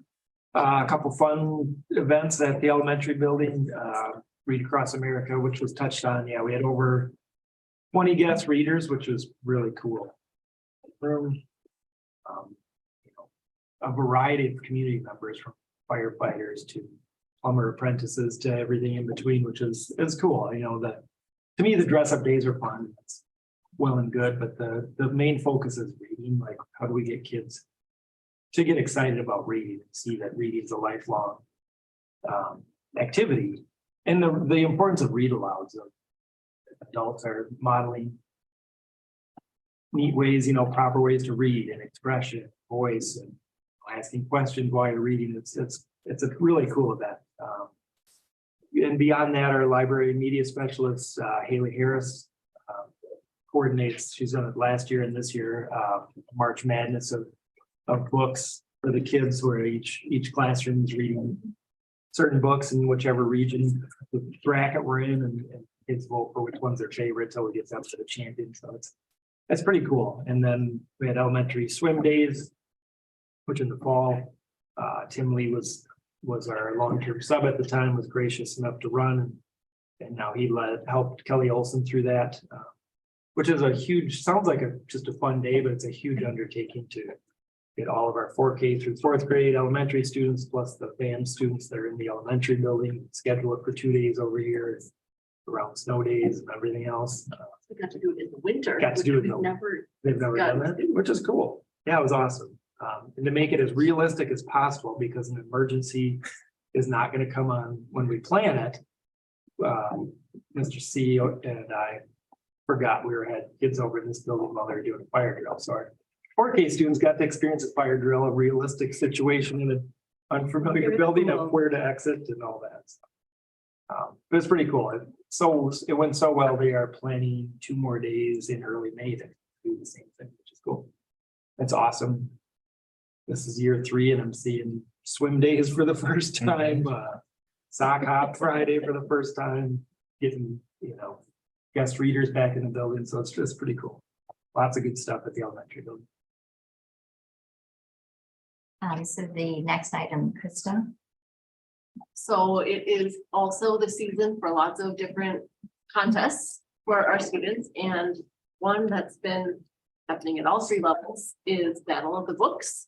And this year, you probably remember from previous years that we've kind of started to expand that opportunity to the elementary building and the high school building, and to all grade levels of middle school. So we had lots of 4th and 5th graders participating. We had many middle schoolers, about 16 middle schoolers, 6th through 8th grade participating, mostly in the 6th grade area, but we're still hoping to boost that up to the higher, the 7th and 8th grade. And then we had just a small amount of high schoolers participating, but we're excited to have people interested at every grade level, or at every building. Each of those buildings had the opportunity to have one team participate in a state-run contest, which is really just a kind of a multiple choice quiz online. It's not quite as big of a deal as saying you're going to state. It's the state produced contest that one team takes for our school. But other schools in our region wanted to offer the opportunity for their Battle of the Books teams to kind of do an in-person battle with other teams who have read those books in addition to that state computerized contest. So our elementary students and our high school students have already traveled to meet with other readers in the area, and our middle school students will have that opportunity tomorrow, which we're hosting. With Viroqua is the host for the regional Battle of the Books contest, and we, once again, speaking of partners, are partnering with the Viroqua Library, McIntosh Memorial Library, to host that contest for us this year. So thanks to them and Lacey Sheldon for helping coordinate all of those many details to have that take place at a really fantastic location.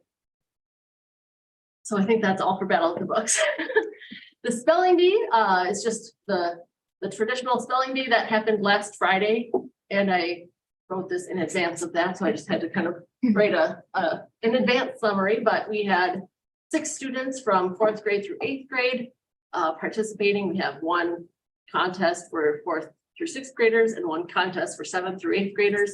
We had Mr. Olbert, our pronouncer, did a great job, and Mrs. Reed was one of our judges, along with Kathy Lund. a retired paraprofessional as another one of our judges. And the top winner from each of those groups and the alternate from each of those groups will attend the regional spelling bee at Westby on March 28th.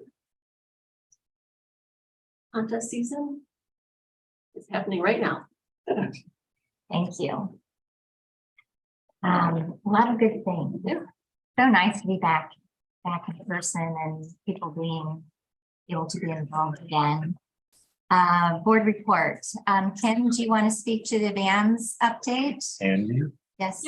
we get the regular stuff and all that. Say it again. Oh, Dan, I'm so. Dan, I'm sorry you spoke. He was here chomping the bit. I'm sorry, Kim, you have to wait. Okay, no problem. Oh, spring sports have arrived. That's what I get for trying to put people together. We started, we had our first track meet on Saturday at UW Platteville, really fun experience. We were supposed to have our first softball game tomorrow, went out to the field today. Not gonna happen. Thursday, likely not gonna happen, so we're into the reschedules. That said, our participation in our spring sports overall is up about 15 athletes, so about 5% of enrollment, which is good to see. 4 out of 5 sports have an increase in numbers, some of them fairly dramatically, including boys tennis and golf. So it's fun. It's fun to see an uptick, in particular in boys sports that have been kind of lagging the last couple of years. That's really about it right now on the spring sports front. Your fingers crossed for good weather. Struggle. Yeah. Yeah. Scholar Athlete Awards, yes. Last Monday in Holman, we had the Scholar Athlete Banquet. That was really fun.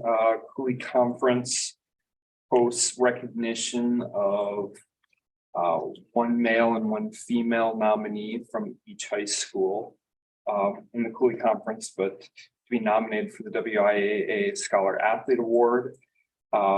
This year, our female nominee was Aaliyah Fox, and our male nominee was Cooper Gelhaus. So they got to go up with their family to Holman, have a really nice dinner and be recognized for kind of their high school career. And it was really special.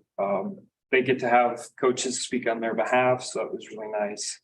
And some good heartfelt words. That was a nice ceremony for sure. So that was really nice to see. What else am I missing? Winter sports. The winter sports banquet was Wednesday. Great turnout. It was the first time we've done it since 2016. It went a little long. Had some good, very respectful parent recommendations that we put a timer up there. Something to refer to. And it's a classic case of coaches often thinking they won't have anything to say and then just rambling on and on and on, which is really sweet. But at 2.5 hours, it starts to get a little tough. That said, it was a really good ceremony. Varsity athletes were recognized. Teams, if they so choose, had most improved or MVP, various awards. It was a really nice ceremony. The feedback I got the next day from most parents, aside from it running a little long, was just a lot of appreciation for the staff and the coaches and the parents and the students, and just having that recognition again. And there's been some good feedback on maybe how to improve it and make it a little more just a little more fun, a little bit more in the spirit of a pep rally. So there's more to work on. We'd like to see if we could figure out a way to do a spring sports banquet that has its own challenges, namely that seniors are often running at that point. Some seasons are not over yet. Nonetheless, a lot of people would like to see a spring sports banquet somehow materialize. So keep you posted on that, see if we can make that happen as well. It's the state qualifiers. I know Tom kind of spoke to that. I don't know if you wanted to be any more specific with state qualifiers or State qualifiers for. all of them, Yeah, conference. Sure, absolutely. Fully conference. So in gymnastics, we had two fantastic athletes from Cashton on our co-op team place at state, or make it to state and place in the individuals, Isabel Korn and Morgan Seekert. Morgan won the Cooley Gymnast of the Year award, which was really fun. As far as other athletes, bring up my list. Ethan Dobbs and made it to state. Maddie Zuby made it to state in a really interesting and nice moment. There's not a separate women's division in wrestling yet. It's coming next year, but in light of Maddie's performance, the Cooley Conference decided to recognize her with an honorable mention, which was really fantastic. So Maddie Zuby was recognized in addition to making it to state with an honorable mention. Let's see. Cammie. Well, Cammie kind of did what, well, it's almost, she's shocked, but at that point, everybody was kind of expecting it. She went into state, ranked second in the states, with really out of nowhere. A lot of people were really just powerlifting. So we did, the board graciously approved having powerlifting team. We decided on the last minute to see if some of our athletes would be interested in going to attend a meet. It turned out we were able to enter some of our athletes into that meet. And in that single meet, two of our athletes, or one of our athletes qualified for state. She then went on to place second in state, set the state bench press record. And she crushed it once again. She set the record by 16 pounds, which is a huge percentage jump over the previous record. While she was there, one of the top powerlifting schools in the country, Midland University, Nebraska, was really kind of ecstatic about her. We could not believe that this was only her second competition ever. So they were very interested in discussing Cammie's career, as they would say. So it was a very exciting experience for everyone. Cammie is still, I think, trying to take it all in. Yes. So Cammie qualified to go to nationals. She'd be, without getting too far in the weeds, there's 2 national high school competitions. She qualified for either. She would have roughly been in the top 5 or 10, but based upon the timing of our state qualifying meet, registration was closed for the more well-attended visible competitive meet. And she's elected not to compete in the other meet because she just doesn't feel adequately prepared. That said, her performance has inspired a lot of other people and generated a lot of other people to take interest in the sport. So I'm fielding several inquiries about powerlifting team next year. So, yes. Another wonderful opportunity. Yes. Great, thank you. Board report, now Kim. Sorry. Ken. Okay. The Montessori meeting, the highlights really are, they talked about a new spelling program that aligns with Montessori style that they are really enjoying having. They talked a lot about the contract and how well the meetings were going with the administrators and all the things they were ironing out. And I think it's been a wonderful learning experience, and they thought so too for the whole program. And then they had 2 action items. They voted on enrollment caps, which they voted to keep the same at this juncture, but did talk about the potential for changing them once the larger rooms are available after construction. And then they voted to allow a student to transfer into the adolescent classroom at the middle school, which requires, due to how the charter is written, they're required to make that decision. So they did that. Otherwise, things are going well. I should be able to get a copy of the parent newsletter coming out beginning of April, and I will forward that to board members. That's it. Thank you. Pat, did you have anything to add to that? Nope. Okay. Pretty much sums it up. All right, thank you. Laurel High School, please. I attended their governance council meeting on March 12th, where they elected officers. So they opted to have 2 co-presidents rather than president and vice president, and a treasurer and a secretary. They're still working on the Laurel contract and benchmarks that will be ongoing, working with Jason and Tom on that. Update of activities. They're currently at this meeting. They talked about the application process that's going on. I don't know if that's done or where they're at, but at that time they had received 16 applications for next year, thinking they maybe would get a few late ones coming in too.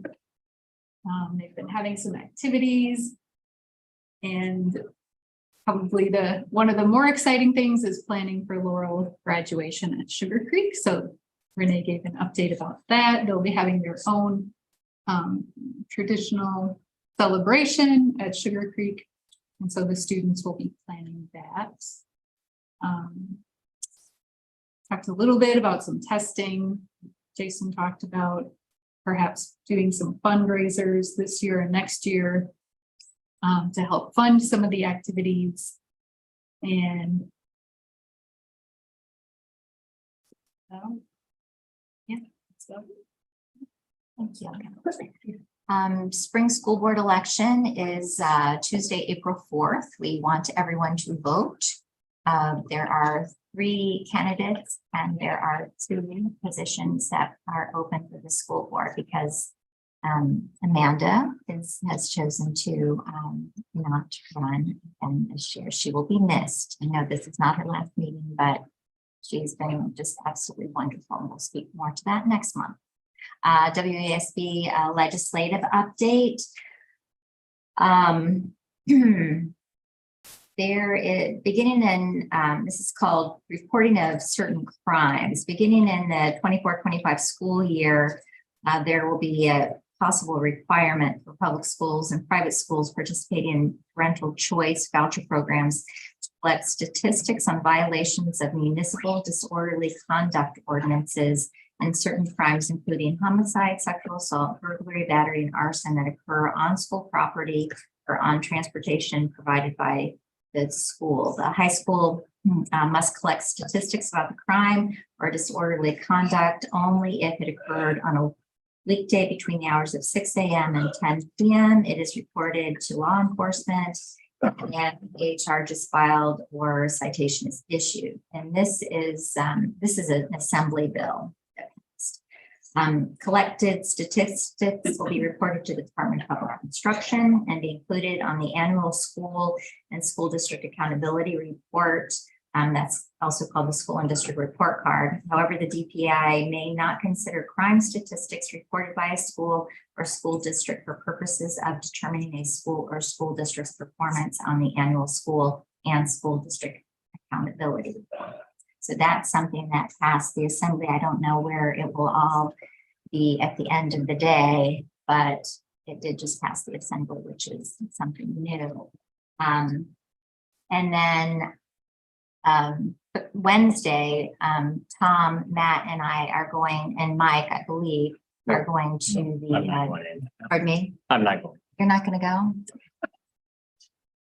The WASB Day at the Capitol, and it's from 8:30 until 4, but there's information in the morning. They'll give us budget information and updates hopefully there will be some updates on what our budget will look like, but I don't have a lot of confidence in that. We are meeting Brad at 1 o'clock. We'll be meeting with Jill Goings at 2:30 and Lauren Oldenburg at 2 o'clock. And we'll be presenting some of our district's financial needs. And hopefully we'll get a little traction with that. And with that, a motion to adjourn. Second? Second. All in favor? Okay. Aye. Thank you all for everything. Thank you.